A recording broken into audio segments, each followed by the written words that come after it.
Então, vamos falar um pouquinho das anemias. Então, quando a gente fala anemia, é a diminuição da concentração de hemoglobina. Mas, a gente tem que ter em mente o seguinte, os micronutrientes que são utilizados para formar hemoglobina e fazer a composição da hemácia, eles são utilizados para outras coisas no organismo.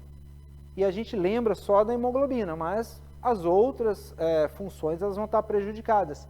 Então, olha só, B12 e ácido fólico são cofatores do metabolismo da metionina. Se você não tem B12 e folato suficiente, você vai formar mais metionina. Isso aumenta o risco cardiovascular. Síntese de DNA e catecolaminas e creatina precisa de B12 e ácido fólico. Então, para você formar o DNA das células, precisa de B12. Para formar creatina, você precisa de B12. Ah, professor, mas não precisa, eu tomo creatina. Tudo bem, mas o seu fígado produz creatina. Para produzir, ele precisa de B12. Então, às vezes, a pessoa na deficiência acaba tendo algumas queixas que a gente vai identificar. E o que aparece no hemograma de alguém que tem a deficiência de B12? Ó, macrocitose, geralmente o VCM acima de 100 femtolitros, os ovalócitos, leucócitos e plaquetas geralmente diminuídos, neutrófilos hipersegmentados, que são esses aqui do lado, ó, com muitos lóbulos, plaquetas gigantes e também os eritroblastos. E aí você está se perguntando, como que uma pessoa vai desenvolver a deficiência da vitamina B12? Aqui é importante que a gente saiba o que está causando para poder fazer a intervenção, mesmo um praticante de atividade física. Então, por exemplo, o ácido clorídrico e pepsina em quantidades ideais são importantes para remover a vitamina B12 dos alimentos e para a gente ter a absorção adequada. E aqui a gente tem alguns medicamentos que podem reduzir a secreção gástrica, como, por exemplo, os inibidores de bomba de próton. Eles podem favorecer, então, a deficiência de vitamina B12. Isso aqui o pessoal já sabe atualmente, pois 6 meses a 1 ano usando os inibidores de bomba de próton vai desenvolver a deficiência de B12. Por que varia? Porque as pessoas podem ter estoques de B12 diferentes. Tá? Então, eles já administram, né, ou já prescrevem a vitamina B12, que não pode ser passando pelo trato gastrointestinal, vai ter que ser o sublingual, né, para poder evitar essa passagem. Existe a necessidade da proteína R junto com o fator intrínseco para se ligar na vitamina B12 e transportar essa B12 aqui ao longo do trato gastrointestinal. E aí uma pessoa que faz a gastrectomia acaba diminuindo a área de absorção de B12 por causa disso. Ou, se ela usa metformina, medicamento para diminuição da glicemia, controle da glicemia em diabéticos, a gente tem uma dificuldade de ligação da vitamina B12 no fator intrínseco na proteína R e diminui a absorção também. Então, tanto a metformina quanto os inibidores de bomba de próton, a gente tem que fazer uma suplementação, mas que não passe pela via oral. Sublingual, o nutricionista pode, e no caso do injetável, é o médico que vai cuidar disso. E aqui a alta concentração de bactérias no intestino ou os parasitoses. Por isso que alguns clínicos têm essa visão de que dar o antiparasitário vai melhorar. Mas a gente tem que lembrar o seguinte, por que tem essa cultura? Porque a gente tem um percentual muito grande de falso negativo nos laboratórios. Para vocês terem uma ideia, eu trabalhei por 3 anos num laboratório particular, de uma cidade do interior, e só com 3 anos que eu vi um exame positivo. E no dia que eu liberei o laudo, o dono do laboratório veio para dizer que o exame estava errado. Como assim, deu parasitose positivo? Que ele pegou as fezes lá e foi olhar para ver se estava certo. De tanto negativo que a gente tinha.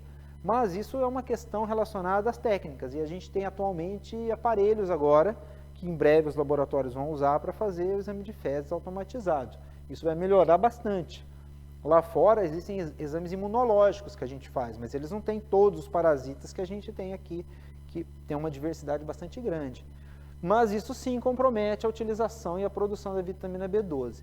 E nós não podemos esquecer das doenças genéticas que afetam o transporte da vitamina B12 para dentro das células e a utilização lá dentro. Aí, como que a gente vai fazer essa análise, né, da deficiência de vitamina B12? Deve estar se perguntando, professor, se eu quero saber se a pessoa tem deficiência de B12, eu vou dosar a B12. Se eu quero saber se ela tem deficiência de ácido fólico, B9, eu vou dosar a B9. Só isso não basta. Por quê? Olha só, dentro das células, a gente tem a ação da B12 no citoplasma, no núcleo e na mitocôndria. Quando você tem a B12 em baixas quantidades e o ácido fólico, você não faz essa reação acontecer, ó, que é a homocisteína ser convertida em metionina. Então você precisa de B12 aqui para essa enzima, a metionina sintase, que é a enzima que sintetiza a metionina, transformar a homocisteína em metionina. Se a B12 está baixa ou o ácido fólico está baixo, a homocisteína aumenta. Aí a homocisteína sai de dentro da célula, vai para a circulação e isso aumenta risco cardiovascular. Então, olha só que importante. O que significa se a pessoa tem homocisteína aumentada? O que está faltando lá dentro? B12 está baixa ou ácido fólico. Um dos dois, correto? Ou os dois. Isso independente da pessoa ter hemoglobina baixa. Então, a gente tem pessoas que têm B12 dentro da referência ali de 300, 400, mas já tem a homocisteína aumentada. O que significa isso? Que a B12 está baixa. Mas não, aí ela vai ao médico, ele olha lá, o tradicional, né? E fala o que para a pessoa?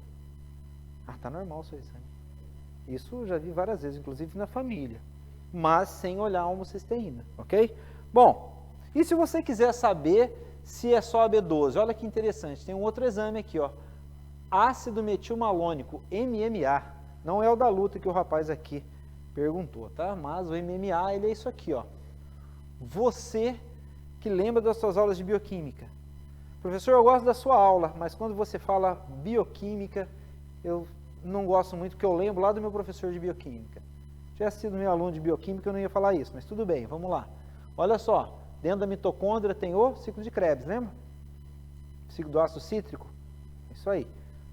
Ó, succinil-CoA é intermediário do ciclo de Krebs, ou seja, a gente precisa produzir succinil-CoA para o ciclo de Krebs funcionar e você produzir energia nas vias aeróbias.